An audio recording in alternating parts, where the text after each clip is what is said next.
11:22. We've left the line open for the first hour on the Bowlsby News as well. And then also the chat room's going crazy today. And a lot of you on the chat room today. From Bray 2006, Oresco would be great in any scenario, but especially if the Big 12 schools viewed the future Big 12 as a coast-to-coast conference.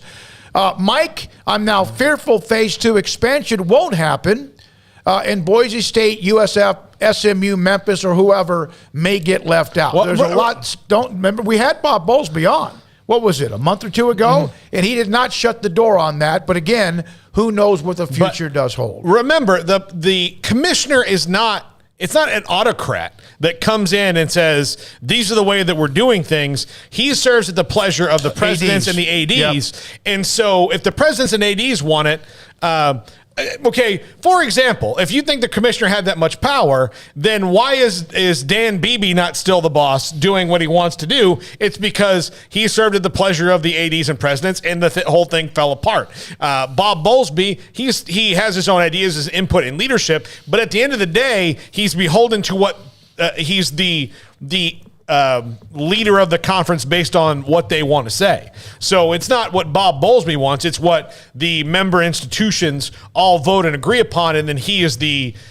mouthpiece for that. He's the advocate. He's the person on, that goes and talks to the rest of the college football commissioners. He's the voice of the schools. Yeah. And oh, by the way, on the text line from the 832, thanks for the text. Do the new schools have any say in the new commissioner? Absolutely, they should. I don't know that for a fact, but they will. I believe they were already in some cases a part of some of what the Big 12's been doing looking forward as well. And the new commissioner, remember, would be starting most likely around 2023. Maybe later this year they would have the name even by the summer, but really the transition, 2023 in June, is when Brigham Young and the possibility of the others, UCF, Houston, Cincinnati, joining the conference as well.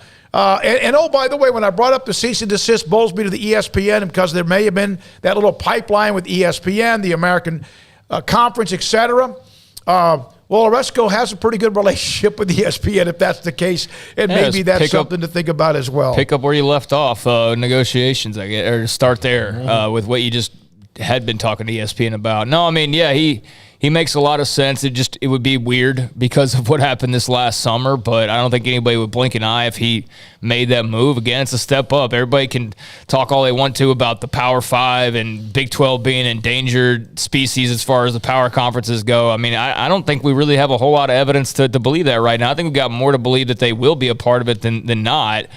So again, it goes back to that speculation piece, which is fine, but I definitely think expansion is still going to be on the radar. I think it's on the radar for everybody, quite frankly. I don't think anybody's just sitting there going like, nope, we're done. I mean, maybe the SEC, but tell me the moment like Florida State gets froggy, right? That SEC doesn't go, okay, of course they would. So, a lot will just depend on grantor rights that are coming up and what those deals look like and of course the TV deals as well. But I think it's far too soon to close the door on any expansion, not just for the Big 12, but for anybody, because there's just too much coming up in the next 2 years that could dramatically change things. From High Horse, and thanks, High Horse, Oresco will make the Big 12 relevant again outside sports. He did it with the AAC, and now with Texas and Oklahoma leaving, they need a guy who's already done it before. From Jack Huffman, who we mentioned on a couple of different things about his concerns about football, the Big 12. My daughter thinks I am famous because you all just mentioned my name live on YouTube. You are, Jack. You are, Jack. And your daughter should be proud of you and give you a kiss on the cheek. Need you to send me an autograph, please. That'd be great. To Craig. From Joe and from Bernie, good riddance. Joe, has it all been cemented in regard to Texas and Oklahoma remaining in the conference through 2024 or so? As much as it can be. Yeah. I mean, until they decide, like, you know what, nope, we're going to pay this money and get out of there, and then the Big 12 accepts that money, and that's not done there either. Like, they would still have steps to take. So, I mean, in theory, they still have an opportunity, I guess, to exit earlier. But right now, I mean, until they make a move, and they're going to have to be the ones to make a move because the Big 12 is not going to be like, hey, you get out. they're not going to do that. They're going to soak up that money as long as they can and bleed it dry as much as they can. So yeah, that's up to those schools. That's an interesting thing. Texas had a business partner in this in Oklahoma, but Texas is the one who could, easily, like Texas could buy everyone else out of the conference if they wanted to. There's so much money flowing through there, but they're not going to buy Oklahoma out just to help themselves out, because that's money they'll never see again. Well, even though they have that money, it's money you spent you'll never see again. So just why not wait it out and have the money you had? And I may be totally wrong on this, but I do feel like it's not just as simple as cutting a check and then you just walk away. I think there's more steps to it than just like, hey, you $50 million and you're out of here. I think that there's maybe some more. I don't know. Maybe I'm wrong on that. Maybe it is as simple as just paying a big fat check for buyouts and you walk away. But I don't know. I feel like it's a little bit more complicated than just writing a check. Tim Weiser, who is the deputy commissioner, whose name never gets brought up, who's second in command to Bob Bowlsby. He is the deputy commissioner, been chief operations officer since 2008. Prior to the conference, I'm just bringing this up because his name has not been mentioned. I went and looked at the pecking order.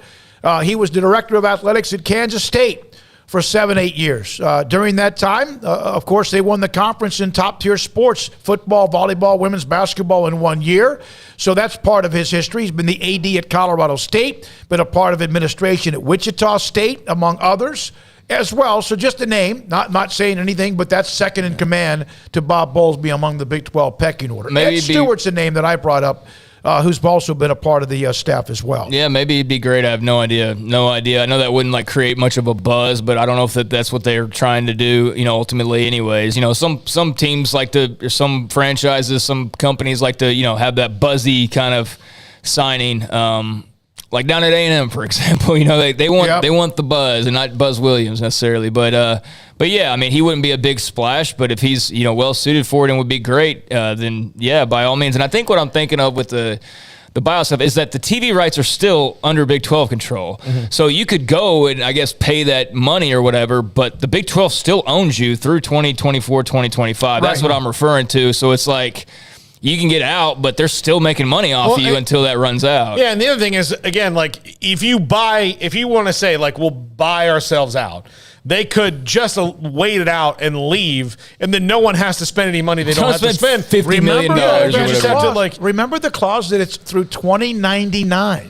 Remember the grant of rights? There's something about that kind of is still there, that it's not as simple as what you mentioned, and that's why you did. And it's not as simple as just say, here's a check for $80 million plus $20 million in rights, penalties, whatever. We're gone. We gone. I'll just put it this way. If you just wait until 2025 when you can leave without paying anything, you don't have to spend any money. I don't think they can do that.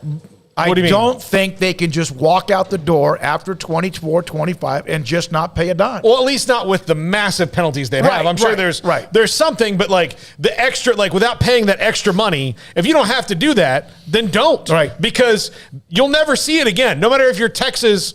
Look, Elon Musk bought 9% of Twitter, right? If he doesn't make any money on it, it's the money he's never going to see again. Now, he may never notice because, he could buy a flipping planet, but it's still money you're never going to see again. Here's from Mike. By the way, from Professor Finesser. Thanks for the gig, Bob. Later, guy. Go Knights. From Mike, here's the conspiracy theorist in me. Could a new commissioner be an ESPN mole to try and kill the conference? Mike, I hope they'd hire smarter than that. Mike, listen, take the tinfoil off your head. Mike, go outside. His head is tinfoil. I love him, though. He's great. From Wade, how hard is it really to be a commissioner? Seems like a job where you maybe work 5 hours a week, fly around for free while being overpaid. Yeah, well, Bob Bowlsby thought that too until TCU and Baylor decided to, make it hard on him. He lost 5 years of his life. He did. That was a stressful time for him. And but yeah, I think it's going to be an awfully desirable job. It's one of the top conferences in the country. It's still got a lot of great brands. It may not be the first ones you think of when you talk about the history of college football, but I don't care about that. I care about the history of college football to an extent, but I don't feel like I have to live and die on everything based on what a blue blood does. So I think there's a great opportunity ahead for anybody. And plus, just look at basketball right now. And Kansas is a blue blood in basketball. Baylor's working their way towards that. Tech's on a really good run right now. And I think there's a lot of promise in football as well. So yeah, I think it'll be a desirable job, and there'll just be a lot of questions that have to answer. But you don't go take a job because it's going to be easy necessarily. I mean, maybe you do ultimately in life. That's the goal, right? Take it, but for a commissioner's job, going in, it's going to be hard. Just on the surface, it's maybe a little bit more difficult because of all the stuff extra that's in play. But yeah, I think they'll find a good quality candidate. I will never look at a name that somebody brings up and go, because I don't know what's going on. But here's from J.P. Thompson, Cole. Gahagan, I don't know. President, CEO of Learfield, formerly leading Fanatics and Ticketmaster. TCU, SMU grad, lives in Dallas. Good. I appreciate the name. We do appreciate that. Keith Gill, Sunbelt Commissioner, is another name. I would agree with Cole. G will say that right now, as long as he promises not to run anything in the Big 12 like they do Ticketmaster. A gigantically evil corporation who just is awful. We got to go take a break. We're not done.